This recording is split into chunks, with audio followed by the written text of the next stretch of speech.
Hello guys, Antoine here for Simarchitecture and welcome back to a new video. Today we're building something a little special.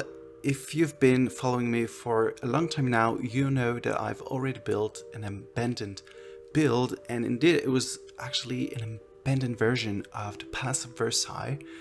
And since then I never built anything abandoned, and I recently got obsessed by the wonderful English country houses or stately homes that you can find in the countryside in England, and I also felt like building something abandoned, so I came up to the idea of mixing these two obsessions into one build, and here we are with this huge mansion which is completely abandoned and overgrown by all the bushes and trees and seeds everywhere on the lot.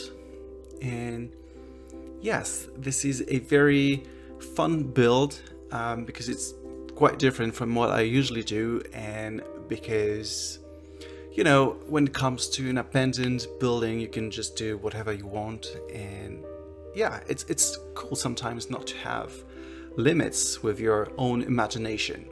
So here we are.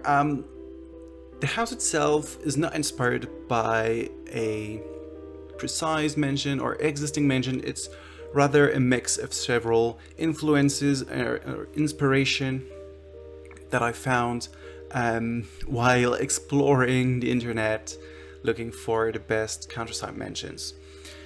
So it has all the feature of a well, neoclassical English mansion, with especially this big portico and the large windows, the pediments and so on. The neoclassical style is a bit different in England compared to the neoclassical style in France or in Italy, for example.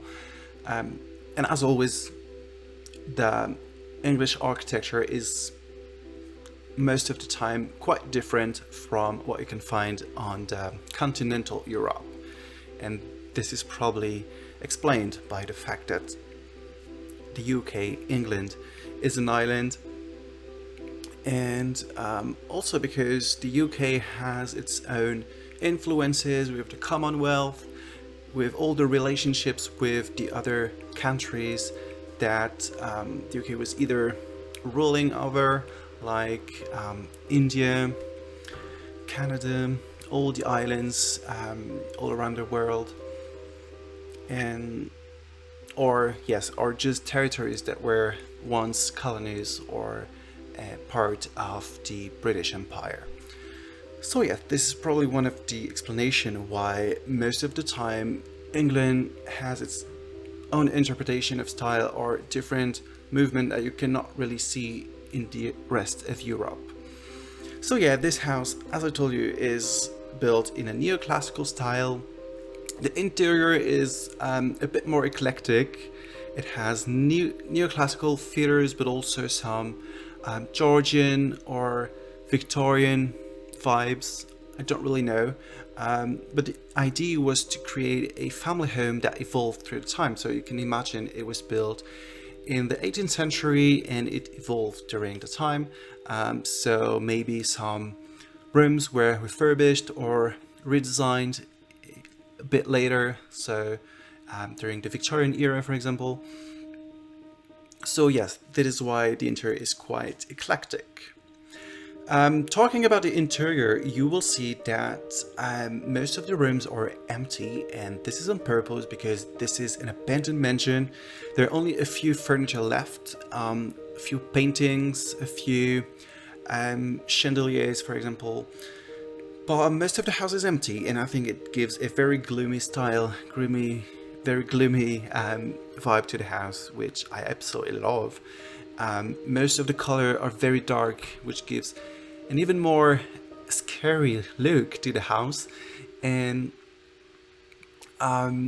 you will notice that some of the furniture are covered by fabric, and this is a set that I found on the Sims resource, I think, but the link is on my link tree. It is linked in the description. This is called the Phantom set. So yeah, it was perfect for an abandoned house. You can imagine that the last people living here covered all the furniture that they didn't, like, they couldn't take with them, and just thought maybe we're coming in a few years or whatever, but they never come back. So all the furniture left are still here.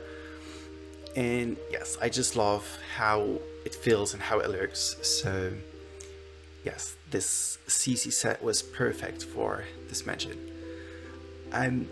My favorite room here you will see, or of course the main hall that you're currently seeing right now, because it's very grand, and when you're coming in, you immediately feel the style and the vibe of the house, which is not very welcoming, I have to say. It's very gloomy and dark. Another room that I love is the dining room, and next to it there's a sort of well, I don't know how to call that. It's a room where you can imagine that people broke into the house, or there's some people living here, kind of like homeless people or witches in this case, because this room is dedicated to witchcraft. You will see there's a sort of pentagram on the floor with candles and all sorts of very weird objects that come with the spooky stuff pack and with the paranormal stuff pack, yes, which I think in English is not paranormal, it's something else. But yeah, anyway, it's a very strange and evil room, I would say. Still, another room which I love is the library, because all the books are still here. Some of them are lying on the floor, but most of them are still here on the bookshelves, and I just love libraries. But in an abandoned mansion, it has an even more a stronger feeling, and I just like it. Upstairs you will find several bedrooms. Most of them are empty or just have a few furniture or candles, kind of. But the room that I really focused on was the baby room, which I think is something very scary and gloomy. Of course, in every scary movie you can see most of the time a baby room with really dark vibes, and this is what I wanted to create in this room. So maybe if you come in the night here in this house, you will hear a baby crying. I don't know. Yes, I think I actually told you pretty much everything, because I told you it's quite empty. It was all about the vibe and the style, the lighting, not really about the interior decoration itself. So I really tried to create an atmosphere rather than an elaborate interior, so I hope you will feel it in this build. One last word would be for Twisted Maxi, who, you know, created the amazing tool mode, which allows you to rotate or move any object in any direction, and it was very helpful for this build because I could rotate some lights or chairs to make them look like they're a little shifted or not really straight.